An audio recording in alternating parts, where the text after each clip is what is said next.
यदि म यो देशमा चाहिँ एउटा भिजन भएको मान्छे, मिसन भएको मान्छे र कण कणमा यो देश बाँचिरहेको मान्छे हो भने मलाई हेरेर भोट दिनुहोस् श्रम संस्कृति पार्टीमा।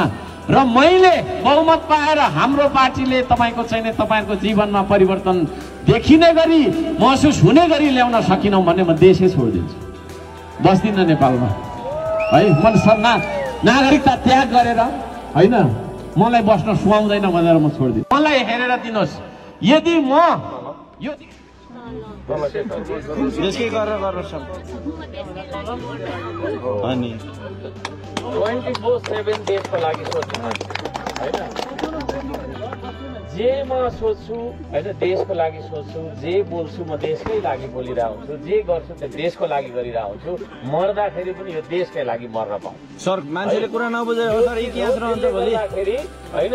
हर्क साम्पाङ भनेको के हो त भन्दाखेरि देशको चिन्तन हो, देशको भक्तिभाव हो, देशप्रतिको समर्पण हो। यसरी बुझ्नु होला।